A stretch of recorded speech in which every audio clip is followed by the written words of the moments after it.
Olá, bom dia, tudo bem com você? Como passou a noite? Espero que tenha passado bem, que a mão do Eterno tenha estado sobre a tua vida, tenha lhe protegido, lhe amparado, lhe dado um sono reparador. E agora pela manhã, a nossa primeira atitude é nos voltarmos para Deus com palavras de gratidão, com gestos de louvor, reconhecendo que de fato somente Ele é digno do nosso louvor, da nossa adoração. Quero nessa manhã deixar aqui uma parte da Bíblia, o livro de Salmo, capítulo 68, verso 17, que diz o seguinte: Os carros de Deus são 20.000, sim, milhares de milhares. No meio deles está o Senhor. O Sinai tornou-se em santuário. Salmo, capítulo 68, o verso 17.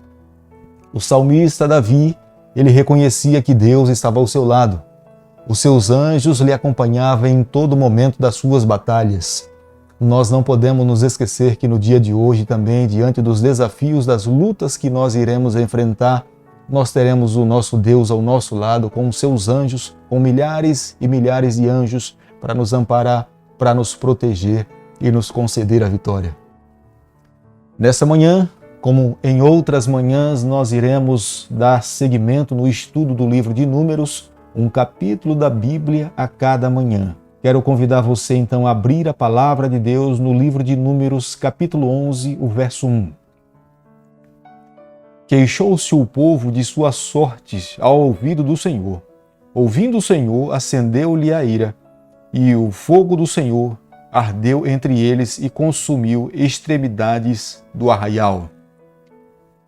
Eu já ouvi algumas pessoas falarem que gostam de fazer críticas construtivas, mas é muito difícil fazer uma distinção entre uma crítica e uma crítica construtiva. Quando nós olhamos aqui para o texto de hoje, que é o livro de Números, capítulo 11, o verso 1, o povo passou a criticar a liderança do Senhor. E eles foram até Moisés e reclamaram da maneira como estavam vivendo. E falavam que estavam sentindo falta da carne, do pepino, do alho, da comida que eles tinham no Egito. No deserto, eles só tinham o maná. E começaram a reclamar de Moisés. E nós podemos ver que quando Moisés se sentiu pressionado pela grande multidão, Moisés se voltou para Deus e abriu seu coração ao Senhor. Nessa manhã, eu quero nesse instante fazer uma reflexão a respeito do que nós estamos tratando. A grande diferença entre Moisés e a nação de Israel é a seguinte: o povo reclamou para Moisés. Moisés foi e abriu seu coração a Deus. Como nós precisamos aprender nos momentos difíceis da nossa vida, nas lutas diárias, nós abrirmos o nosso coração para Deus. Moisés sabia que somente Deus poderia solucionar o seu problema. A nação de Israel se voltou para os seus líderes. Mas Moisés reconhecia que era para Deus que ele deveria clamar. Teberá, nós encontramos poucas menções a respeito desse local. Hoje em dia não se consegue identificar onde se encontra Teberá, mas foi lá em Teberá onde Deus manifestou a sua ira. Fez com que fogo caísse do céu e consumisse aqueles que estavam criticando. Os críticos era um grupo de pessoas que tinha saído do Egito junto com a nação de Israel e eles não queriam permanecer no Egito. Para não ficarem no Egito, acompanharam o povo de Deus. Eles estavam acostumados a viver no Egito, eles estavam acostumados a comer a comida do Egito. Quando foram levados ao deserto a viver uma vida dependente do Senhor, eles sentiram falta da comida do Egito. Deus não gostou da atitude daqueles egípcios. E como uma prova da sua insatisfação, ele fez com que a sua ira, através do fogo, caísse e consumisse aquelas pessoas que estavam em Teberá. O livro de Números, capítulo 11, o verso 11, diz o seguinte: Disse Moisés ao Senhor: Por que fizeste mal ao teu servo?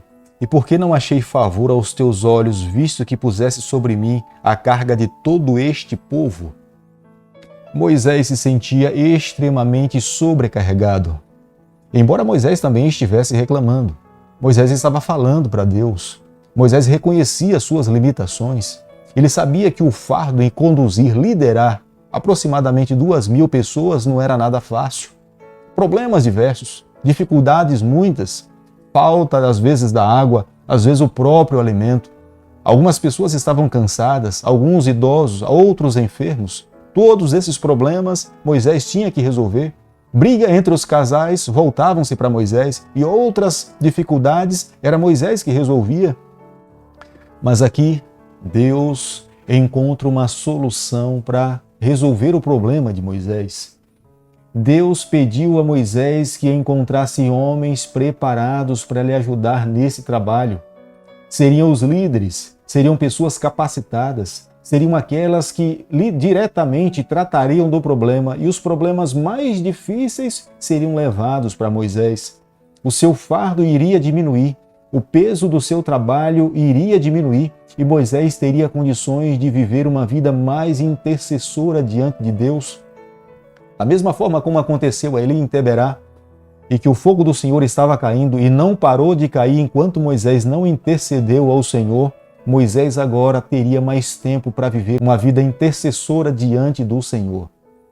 Eu creio que nos dias em que nós estamos vivendo, Deus também espera e quer que líderes possam ser levantados no nosso meio, homens e mulheres que exerçam a sua liderança para conduzir o povo do Senhor. É impossível esperar que apenas um líder dentro de uma comunidade consiga resolver todos os problemas daquela comunidade. Da mesma forma como Moisés teve dificuldades em conduzir a nação de Israel sozinho, hoje também muitos líderes podem ser levantados dentro de uma comunidade para que seja um apoio na condução e no pastoreio do rebanho do Senhor aqui nessa terra. O livro de Números, capítulo 11, o verso 23, diz o seguinte: Porém o Senhor respondeu a Moisés: Ter-se-ia encurtado a mão do Senhor? Agora mesmo verá se cumprirá ou não a minha palavra. Deus se voltou para Moisés nos momentos difíceis de Moisés e falou: Moisés, eu estou ao teu lado para resolver os teus problemas. Será se porventura o problema que você está vivendo é grande demais que eu não possa resolver, que as minhas mãos não possam encontrar uma solução? E foi naquele instante em que Deus tirou o espírito que estava sobre Moisés e colocou sobre aqueles 70 homens que foram designados por Deus para ajudar a Moisés. E eles passaram a profetizar. Josué se sentiu enciumado e pediu para Moisés para que ele pudesse repreender aqueles homens que estavam profetizando. E Moisés se voltou para Josué e falou: você está com ciúmes por mim? Na verdade, aqui está uma característica de um grande líder. Ele era muito seguro. Ele sabia que quanto mais pessoas estivessem fazendo o trabalho que ele estava fazendo, ele teria melhor condições de poder conduzir o povo do Senhor. Ele não estava preocupado se outra pessoa faria o trabalho igual ou melhor do que ele.